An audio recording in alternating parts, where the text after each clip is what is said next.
안녕하세요. 비탐성에 오신 빛의 교회 지체 여러분들을 사랑하고 축복합니다. 2022년 4월 13일 비탐성 함께 기도로 시작하겠습니다. 하나님, 오늘의 아침을 주시고 주님을 묵상할 수 있는 기회를 주심에 감사드립니다.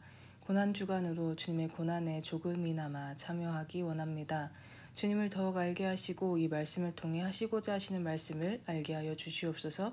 감사합니다. 예수님의 이름으로 기도드립니다. 아멘.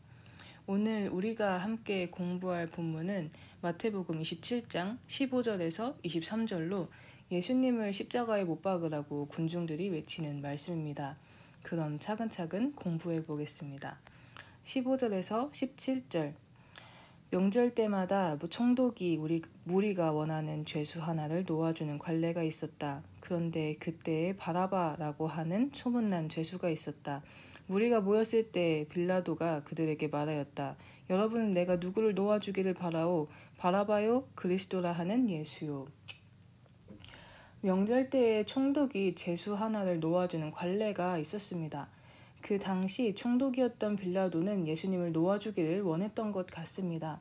빌라도 총독은 그 당시에 악질이기로 소문난 죄수인 바라바와 잘못을 저지르지 않은 예수님을 비교하는 것을 보면 알 수 있죠. 왜 빌라도는 이러한 생각을 했을까요? 18절에서 19절입니다. 빌라도는 그들이 시기하여 예수를 넘겨주었음을 알았던 것이다. 빌라도가 재판석에 앉아있을 때 그의 아내가 사람을 보내어 말을 전하였다. 당신은 그 옳은 사람에게 아무 관여도 하지 마세요. 지난밤의 꿈에 내가 그 사람 때문에 몹시 괴로웠어요. 이유는 두 가지였습니다. 첫째, 빌라도는 예수님이 잘못해서 재판에 넘겨지지 않았다는 것을 알고 있었습니다. 본문에서 보이듯이 예수님에 대한 시기로 예수님을 넘겼다는 것을 빌라도는 알고 있었죠.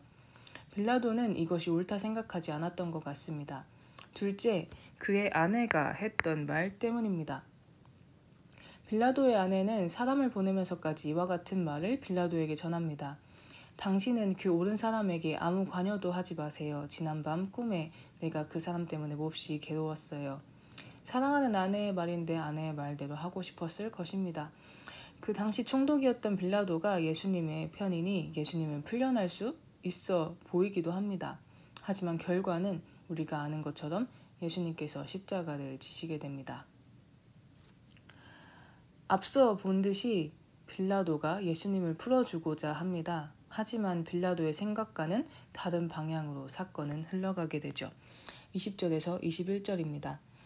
그러나 대제사장들과 장로들은 무리를 구슬려서 바라바를 놓아달라고 하고 예수를 죽이라고 요청하게 하였다. 총독이 그들에게 물었다. 이 두 사람 가운데서 누구를 놓아주기를 바라오? 그들이 말하였다. 바라바요. 대제사장들과 장로들은 꾀를 내어 무리를 구슬리죠. 그리고 무리들은 대제사장들과 장로들의 말을 잘 듣습니다. 빌라도가 무리에게 바라바와 예수님 중에 누구를 풀어주기를 원하냐? 라는 질문에 무리는 폭동을 일으킨 소문난 죄인인 바라바를 풀어주라고 이야기합니다. 이제 예수님은 어떻게 될까요? 22절에서 23절입니다. 그때 빌라도가 그들에게 말하였다. 그러면 그리스도라고 하는 예수는 나더러 어떻게 하라는 거요? 그들이 모두 말하였다. 그를 십자가에 못 박으시오. 빌라도가 말하였다. 정말 이 사람이 무슨 나쁜 일을 하였소? 사람들이 더욱 큰 소리로 외쳤다. 십자가에 못 박으시오. 무리들은 예수님을 십자가에 못 박으라고 소리치며 요구합니다. 이 구절 이후에 보면 밀란이 일어날 정도로 그들이 세차게 요구했던 것을 알 수 있습니다. 사실 며칠 전만 해도 호산나 호산나라고 하며 예수님을 찬양했던 무리들은 이제 십자가에 못 박으라며 예수님을 죽이려고 합니다. 이것이 바로 오늘의 본문입니다. 우리가 잘 알고 있는 이야기이기도 합니다. 오늘은 한 걸음 옆에 서서 다른 이의 시선에서 이 사건을 좀 바라봤으면 좋겠습니다. 바로 오늘 본문에서 이름만 등장한 바라바입니다.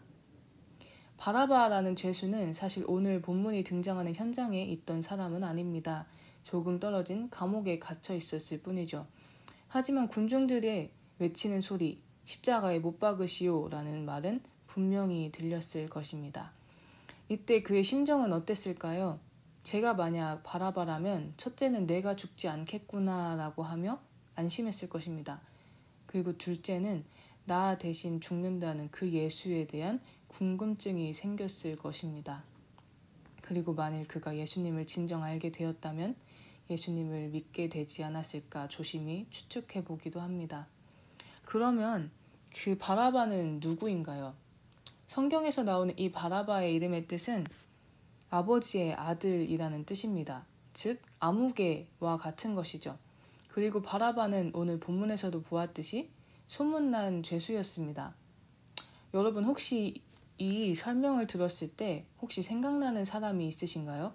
사실 저는 단 한 사람이 생각났습니다. 그 사람은 바로 저입니다. 아버지의 아들이라는 이름처럼 그저 아무개처럼 어떠한 특별함도 없는 저요. 그리고 죄를 지어 죽을 수밖에 없었던 저 말입니다. 여러분은 어떠신가요? 여러분께서는 저라는 사람과 같은 이 바라바의 시선에 자기 자신의 초점을 맞추어 보실 준비가 되셨나요? 예수님을 통해 우리는 죄가 사함받았고 영생을 얻게 되었습니다. 즉, 영원한 죽음에 가지 않게 되었습니다. 이제는 우리 모두 바라바가 십자가에 못 박으시오라는 말을 들었을 때 들었던 생각을 동일하게 할 차례입니다. 첫째는 내가 죽지 않겠구나 라고 안심하시기 바랍니다. 예수님을 믿는 우리는 사망을 이기신 예수님처럼 이 사망을 이기고 영생을 얻었습니다. 둘째, 나 대신 죽는다는 이 예수님에 대해 더 알아가 보면 좋겠습니다. 하나님께서는 호세아 6장에 이와 같이 말씀하십니다. 6장 6절입니다. 내가 바라는 것은 변함없는 사랑이지 제사가 아니다. 불살라 바치는 제사보다는 너희가 나 하나님을 알기를 더 바란다. 하나님께서는 우리가 그분을 더욱 알기 원하시며 우리가 더욱 하나님을 사랑하기 원하십니다. 여러분, 예수님께서는 우리가 원래 있던 죽음을 가져가시고 삶을 주셨습니다. 우리 오늘 특히 참된 삶을 허락하신 예수님을 더욱 생각하기 바랍니다. 더 나아가 다시 살아나셔서 사망을 완전히 이기신 그 예수 그리스도를 더욱 생각하기 원합니다. 예수님 안에서 살아가는 우리 모두가 되기를 예수님의 이름으로 사랑하고 축복합니다. 기도하심으로 오늘 비탐성을 마치겠습니다. 살아계신 하나님 아버지, 정말 감사합니다.